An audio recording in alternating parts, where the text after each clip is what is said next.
Mchagi Mangda mamabu Keina kattuna khongoinaba Mioi 13 pulisna fari laibaksida lo ama leiri haibasi kaubiganu Priyadarsani nupi amana atopa nupa amaga aronba yumbanbagi mari leinarami haiba maral siraduna piklibi machanupi makki mamangda khongoinabi baga loinana Keina katpibada senaba nupi 8 amasung nupa mari Bishnupur district police na fare Mioi bagi minungsigi wangmada chathakiba nungaitaba thoudok ado nahan ayuk pung 10 rom taba daida Bishnupur police station na konba upokpi khunauda thokibani miyamna faraga khongoinabi khibi nupi adugi maming laisram nausa sahi 13 mapuroiba tomba kha posangbam mayalaikai ward number 8 tagini aduga mahaka mari leinabani haiba nupa aduna khundongbam Kamal Kumar Singh sahi 13 apokpa KS Modhu Singh nasau kha laikai ward number 5 tagini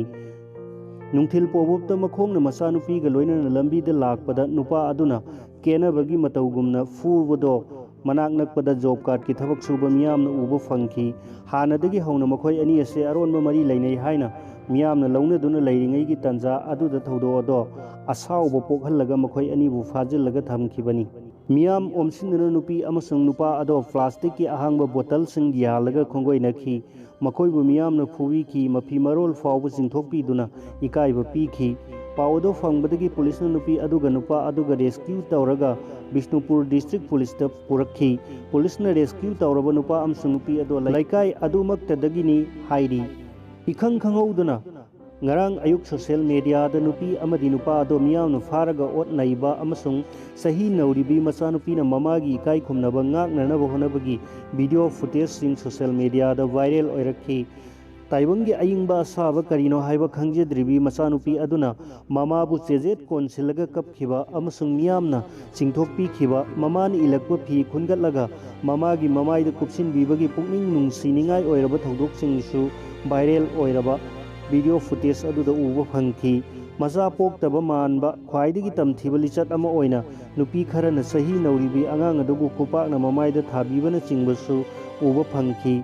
thodok sing ado urubadagi ngarang ayuk anganbadagi numidang wairam fawba social media da Manipur lenga kari tawduna laikhrabage police personnel sing tumina laiba karigino mob launching ni haina lauraga miyam adubu faduna warakadabani haiba comment kayamram paksanna pinarakhi tungda Bishnupur district police na thodok sing adu da chenabani haiba Mioi sing amasung video footage sing social media da thagalakpa Mioi sing phagalakpani Farba Mioi sing adude kha posangbam maning laikai ward number 7 degi kaisam Chandrakala sahi yangkhai mari mapuroiba K Deven Singh kha posangbam mai laikai ward number 8 degi posangbam Bijenti Devi sahi 95 mapuroiba Tamphalak Singh laikai asimaktadagi posangbam Phaja Devi sahi yangkhai mari mapuroiba laikhidraba Kondumba kha posangbam mamang laikai degi Taurem Ongbi Guneswari Devi sahi 92 mapuroiba Ningthem Singh laikai asidagi Nongmaithem Damu Singh sahi 35 apok N Birdaja upokpi khuna ward number 7 digi oinam Santi Devi sahi 98 mapuroiba Kumar Singh upokpi khuna ward number 10 dagi Ningthaujam Sundari Devi sahi 90 mapuroiba N Bimol Singh laikai asidagi Salam Manisana Singh sahi 35 apokpa Jugin Singh kha posangbam mamang laikai ward number 7 dagi posangbam Hemchandra Singh sahi 38 apokpa Suranjoy Singh kha posangbam mailekai ward number 8 tagi kangabam Inaucha Devi sahi 93 mapuroiba laikhidraba kangabam Sarchandra Singh amadi thodo adubu camera kapkhiba upokpi khunau ward number 10 dagi oinam Prem Kumar Singh sahi 33 apokpa Thoiba Singh ni thodo asiga mari lainana Bishnupur district police ki SP gi conference hall da ngarang numidang wairam paumi singgo unaba amada SP Priyadarsani laisramna phongdokhibada lamdam sida thodo ama hek thokpaga mob linsing tawduna miyamna asumaran wayenba khudakta migi yum thudekpa amadi mai thadokpa kaya se toina thokli masimakti logi wangmadani